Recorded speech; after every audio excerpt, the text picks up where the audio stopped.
Hello, welcome to Learn English with MB. ఈ రోజు వీడియోలో మనం పాస్ట్ పర్ఫెక్ట్ టెన్స్ గురించి నేర్చుకుందాం. పాస్ట్ పర్ఫెక్ట్ టెన్స్ యొక్క యూసేజ్ ఏంటి, ఆ యొక్క టెన్స్ని ఏ సందర్భాల్లో వాడాలో నేర్చుకుందాం. Okay, let's get started.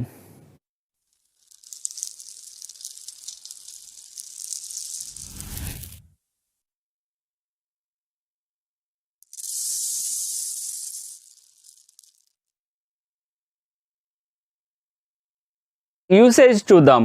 ఈ యొక్క టెన్స్లో రెండు యూసేజ్లు చూస్తాము. వాటిలో మొదటిది గతంలో ఒకదాని తర్వాత మరొకటి జరిగిన పనులను తెలుపుటకు. అంటే రెండు పనులు అవి చూస్తే ఒకదాని తర్వాత మరొకటి, అక్కడ రెండు పనులు జరుగుతున్నవి. ఈ రెండు పనులలో మొదట జరిగిన పనిని పాస్ట్ పర్ఫెక్ట్ టెన్స్లో రాస్తాము, తర్వాత జరిగిన పనిని సింపుల్ పాస్ట్లో రాస్తాము. అది మనం గుర్తుపెట్టుకోవాల్సిన విషయం. అది ఎలాగో ఇక్కడ చూద్దాం.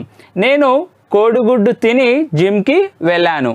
అంటే చూడండి, ఈ వాక్యాన్ని మనం ఇంగ్లీష్లో చెప్తే after I had eaten an egg I went to gym. ఇక్కడ మొదట జరిగిన పని ఏంటి? ఎగ్ తినడం మొదట జరిగిన పని. నేను ఎగ్ తిని ఆ తర్వాత జిమ్కి వెళ్ళాను. అంటే ఈ వాక్యాన్ని మనం తెలుగులో ఈ రకంగా కూడా చెప్పచ్చు, నేను కోడిగుడ్డు తినిన తర్వాత జిమ్కి వెళ్ళాను. కాబట్టి ఈ యొక్క ఎగ్ తినడం అనేది ముందు రాసాము, అది కూడా పాస్ట్ పర్ఫెక్ట్ టెన్స్లో రాసాము. చూడండి, after I had eaten an egg I went to gym. ఆ రకంగా ఈ వెళ్ళడం అనేది తర్వాత జరిగిన పని కాబట్టి దాన్ని సింపుల్ పాస్ట్లో రాస్తాము. అందుకోసమనే ఐ వెంట్ టు జిమ్ అలా రాసాము దాన్ని. ఇప్పుడు నెక్స్ట్ ఎగ్జాంపుల్ చూస్తే, ఆమె హైదరాబాద్కి రావడానికి ముందే డ్యాన్స్ నేర్చుకున్నది. ఇక్కడ కూడా రెండు పనులు ఉన్నవి. వాటిలో ఒకటి డ్యాన్స్ నేర్చుకోవడం, రెండవది హైదరాబాద్కి రావడం. వాటిలో ముందు జరిగిన పని ఏంటి? డ్యాన్స్ నేర్చుకోవడం ముందు జరిగిన పని. అందుకోసమనే ఆ యొక్క యాక్షన్ని పాస్ట్ పర్ఫెక్ట్లో రాసాము. అది ఎలాగో చూద్దాం. She had learn dance before she came to Hyderabad. కాబట్టి ఆ తర్వాత జరిగిన పనిని సింపుల్ పాస్ట్లో రాసాము. ఇప్పుడు నెక్స్ట్ ఎగ్జాంపుల్, అతడు వారికి ఫోన్ చేసేటప్పటికి వారు నిద్రించారు. ఇక్కడ ఉన్న రెండు యాక్షన్స్ ఏంటి? ఒకటి నిద్రపోవడం, రెండవది ఫోన్ చేయడం. వాటిలో ముందు జరిగిన పని ఏంటి? నిద్రపోవడం ముందు జరిగిన పని. అందుకోసమే ఆ యొక్క వాక్యాన్ని they had already slept when he called them. Phone చేయడం అనేది తర్వాత జరిగింది, వారు పడుకున్న తర్వాత ఫోన్ చేశారు కాబట్టి అది తర్వాత జరిగిన పని. ఇప్పుడు నెక్స్ట్ ఎగ్జాంపుల్లో, సన్నీ నన్ను నోట్స్ అడిగే సమయానికి నేను హోంవర్క్ చేశాను. ఆ వాక్యాన్ని మనం ఇంగ్లీష్లో చెప్తే ఇక్కడ ఉన్న రెండు యాక్షన్స్ ఏంటి? ఒకటేమో నోట్స్ అడగడం, రెండవది హోంవర్క్ చేయడం. వాటిని ఎలా రాయొచ్చో చూద్దాం. By the time Sunny asked me notes I had completed homework. అలా మొదట జరిగిన పని ఏది? హోంవర్క్ చేయడం. అంటే నోట్స్ అడిగేటప్పటికి హోంవర్క్ పూర్తి చేయబడింది కాబట్టి హోంవర్క్ చేయడం మొదట జరిగిన పని. అందుకే ఆ యాక్షన్ని పాస్ట్ పర్ఫెక్ట్లో రాసాము. ఇక్కడ మనం ఈ యొక్క పదాలను గమనిస్తే మనకు తెలుస్తుంది, ఈ పదాలు ఈ వాక్యంలో ఉన్న రెండు యాక్షన్స్ని కలుపుతున్నాయి. ఇక్కడ బై ద టైమ్ మరియు ఇక్కడ వెన్, ఈ యొక్క వాక్యంలో బిఫోర్ అండ్ ఇక్కడ ఆఫ్టర్. సో ఈ యాడ్వర్బ్స్ మనం ఈ యొక్క పాస్ట్ పర్ఫెక్ట్లో యూజ్ చేస్తాము. అదేవిధంగా పాస్ట్ పర్ఫెక్ట్ టెన్స్ని గుర్తుపట్టడానికి కూడా ఇవి మనకు ఉపయోగపడతాయి. ఈ యొక్క పదాలు అంటే ఈ యాడ్వర్బ్స్ ఈ యొక్క రెండు యాక్షన్స్ని కలుపుతున్నాయి, అలా కలిపి వాటికి ఒక మీనింగ్ ఇస్తున్నాయి. ఈ యొక్క వాక్యాన్ని మనం బిఫోర్ యూజ్ చేసి రాస్తే ఎలా వస్తుంది?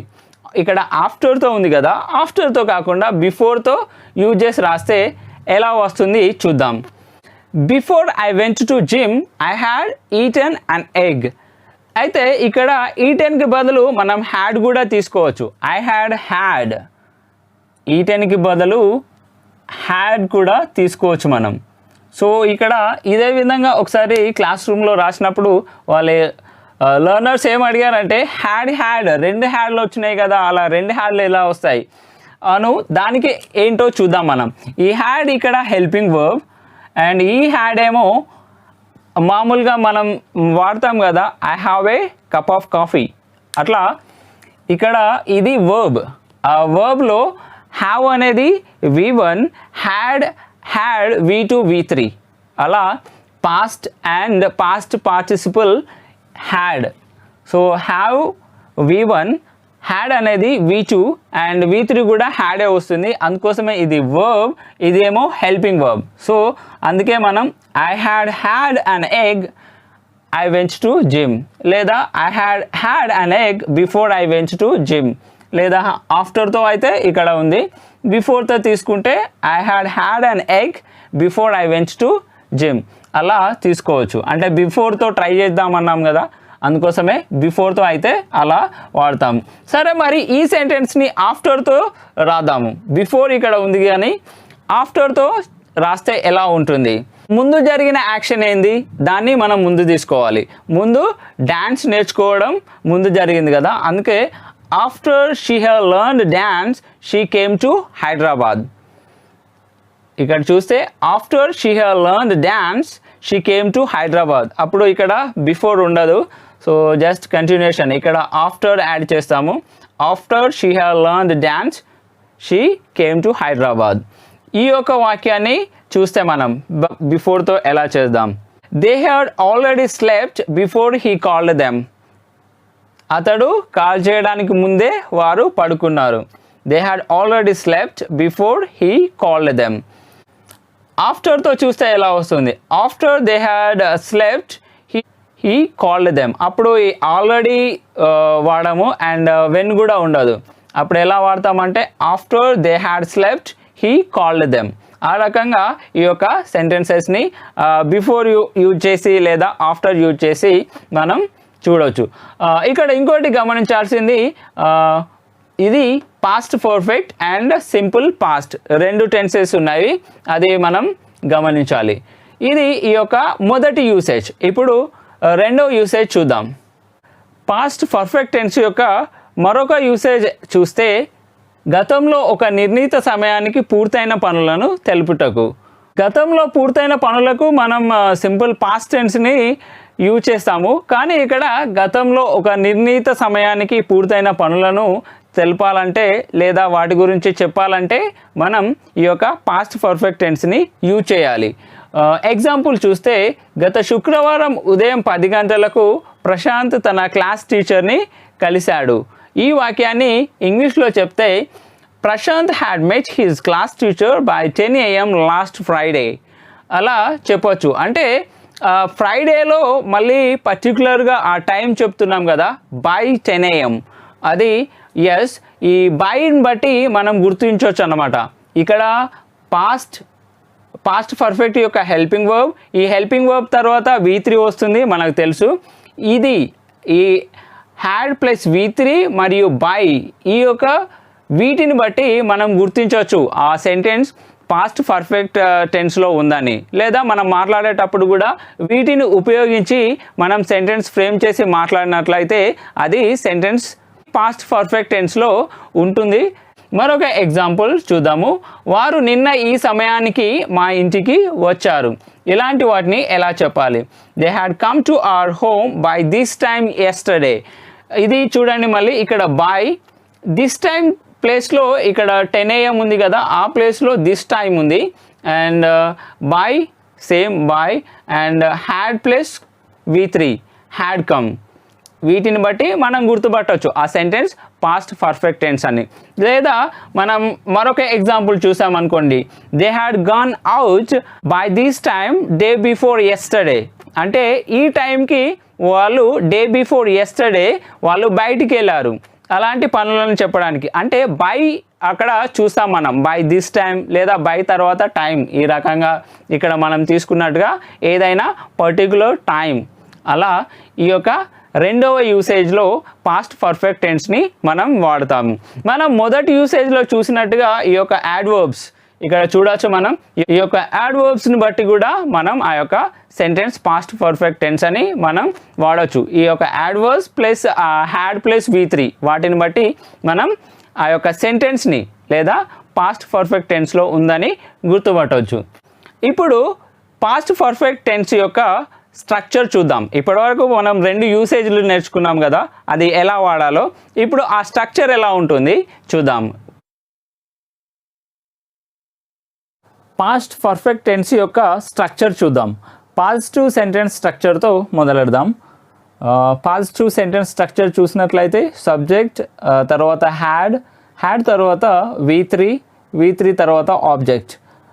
ఈ మనం చూసాము ఈ టెన్స్లో ఒక హెల్పింగ్ వర్బ్ మాత్రమే ఉంది. ఆ హెల్పింగ్ వర్బ్ని అన్ని సబ్జెక్ట్స్కి వాడతాము కాబట్టి ఈ టెన్స్లో కన్ఫ్యూజన్ తక్కువగా ఉంటుంది. ప్రెజెంట్ పర్ఫెక్ట్లో చూసినట్లయితే అక్కడ 2 హెల్పింగ్ వర్బ్స్ ఉన్నాయి కాబట్టి కాస్త కన్ఫ్యూజన్ ఉండేది. కానీ ఇక్కడ ఒకటే హెల్పింగ్ వర్బ్ కాబట్టి కన్ఫ్యూజన్ ఏముండదు. ఎగ్జాంపుల్లో చూస్తే ఆమె డ్యాన్స్ నేర్చుకున్నది. ఆ వాక్యాన్ని ఇంగ్లీష్లో షీ హ్యావ్ లెర్న్డ్ డ్యాన్స్. అయితే మనం యూసేజ్లో చూసినట్లుగా ఆమె హైదరాబాద్కి రావడానికి ముందే డ్యాన్స్ నేర్చుకున్నది. అలా ఇక్కడ తీసుకుంటే బిఫోర్ తర్వాత సింపుల్ పాస్ట్ వాడతాము. ఈ సెంటెన్స్ని మనము ఒకసారి రాస్తే ఇక్కడ dance, she had learned dance before she came to Hyderabad. ఈ రకంగా రాస్తాము.